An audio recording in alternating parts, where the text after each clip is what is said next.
여러분 안녕하세요. 제주 서귀포에서 지금 지내고 있는 박미입니다. 오늘도 날씨는 쌀쌀하지만 서울에 비교해서는 5도 정도 또는 3도 정도가 굉장히 높기 때문에요. 서귀포에 있는 입장으로서는 춥다 이런 말을 해서는 안 된다, 저는 그렇게 생각을 합니다.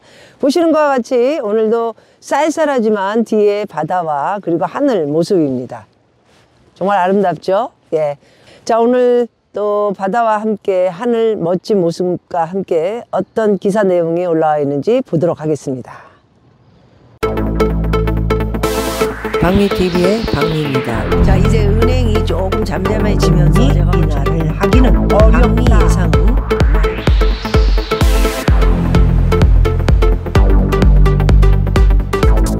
박미의 진짜 경제 뉴스 시작합니다.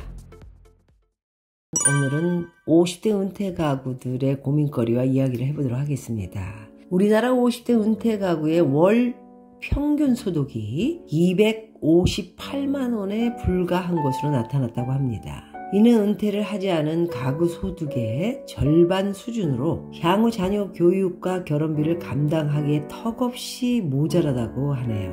50대가 예상하는 은퇴 후 자녀 1인당 교육비는요, 평균 7,749만 원이고요. 결혼하며 드는 비용은 이거 애들이 벌어서 하는 게 아니군요. 아무래도 부모가 좀 보태줘야 되는, 그렇죠. 비용은 1억 444만 원이라고 합니다. 이는 3년 전 예상 자녀 교육비, 결혼비보다 훨씬 많이 오른 상태인데요. 대직 급여 1억 699만 원으로 생각했을 때 충당하기 어려운 상황이라고 하네요. 자녀의 결혼 1억 4천 정도를 예상하고요. 교육비 7,700만 원을 이제 크는 동안에 보태야 되고요. 그래서 10명 중 7명이 노후 준비는 이제 국민연금 외에 뭐 현찰도 있어야 되고 뭐 나오는 입금 되는 부동산이 있거나 저축 뭐 이런 것들이 있으면 좋은데 그런 것들을 참 만들기가 힘들다, 이런 이야기를 하고 있는 것 같습니다. 은퇴 가구의 연 평균 소득은요 3,105만 원이라고 하는데요. 같은 연령대의 비은퇴 가구 연 소득이 6,961만 원, 45%에 그쳤다고 합니다. 4050 세대가 생각하는 노후 준비 1순위는 이거죠. 국민연금 69%입니다. 현행 국민연금의 소득 대체율이 월 평균 소득 대비 월 연금 수령액이죠. 국민연금에 40년 가입했을 때 40% 정도에 불과한 수준이다, 이렇게 이야기를 하고 있습니다. 더욱이 실제 가입 기간을 고려하면 소득 대체율은 22% 정도 수준이고요. 은퇴 전에 월급이 400만 원이었다면 연금은 88만 원. 되게 좋네요. 2021년 기준 총연금의 소득 대체율 역시 31.2%로 OECD 평균 57.6%에 훨씬 못 미친다고 합니다. 사적 연금을 활용하고 있다는 응답은 8%였고요. 실제로 생애 주기별로 봤을 때 소득 수준이 높은 4050 세대에서 노후 준비를 약간이라도 했다고 답한 사람이 10명 중 3명 정도 나왔습니다. 4050 세대의 자산은 대부분 부동산이었습니다. 아하, 이게 또 문제가 있네요. 현금화가 많아야 할 텐데, 이들 세대의 자산의 76%가 주택 등 실물 자산, 이 가운데 93%가 부동산. 저는 방송할 때마다 우리나라의 통계가 65%가 부동산이라 했지만 80%다 이렇게 이야기를 했는데, 여기 이건 뭐죠? 93%가 부동산이었다.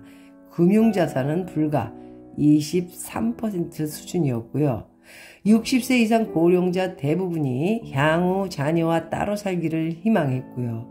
60대는 80.7%가 자녀와 따로 살기를 바랬고, 70대는 77.2%고요. 80대는 이제 모든 걸 자식한테 주고 이제 들어가는 건가요? 65.4%로 자녀와 따로 살기를 원한 나이 순번으로 퍼센트가 나이가 들어갈수록 높아지네요. 이게 참 문제가 이게 4050의 전체 자산의 76%, 이 가운데 주택 등 실물 자산인데 93%가 그냥 부동산 뿐이다. 좀 안타깝네요.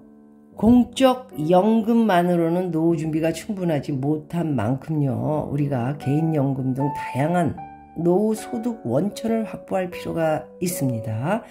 그래서 정부는 개인연금 세제 혜택 강화를 검토하는 등 가입 유인을 확대해 나가야 할 텐데, 이게 정권이 바뀌든 안 바뀌든 하는 짓들 꼬락서니가 아무것도 하는 거 없이 지들끼리 무슨 패싸움만 하고 있으니 우리는 우리가 살아갈 길을 똑바로 잘 가야 되지 않을까 합니다. 여러분, 나이가 들어서는요, 제발 부동산 축소하셔야 됩니다. 현찰 많으신 분들, 아니 적게 가지고 계신 분들, 어중간히 가지고 계신 분들 다 현찰 보유하고 계시고요. 부동산 사려고 하지 마십시오. 그리고 또 한번 얘기하지만 지금 굉장히 미국 어려워집니다.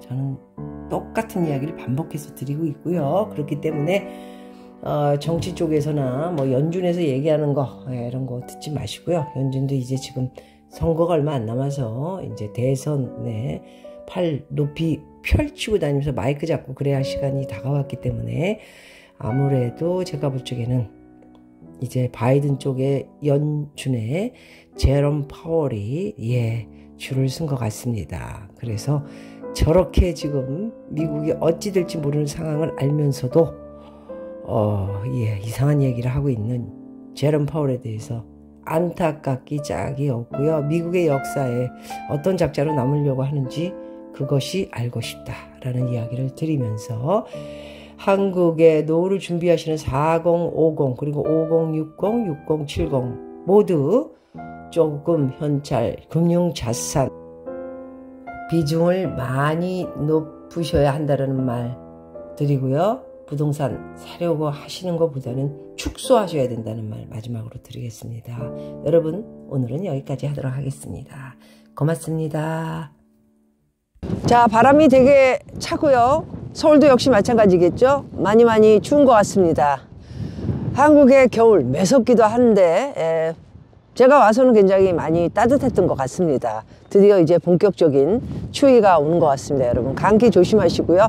더욱더 추워지는 경제 많이 공부하시고 정보를 받으시고 그리고 열심히 재테크에 매진하시기 바라겠습니다. 그래야 아무래도 또 우리가 부자 될 수 있는 기회가 오지 않을까 하는 마음에 말씀을 드렸습니다. 오늘 제주 서귀포에서 인사드렸습니다. 여러분 고맙습니다.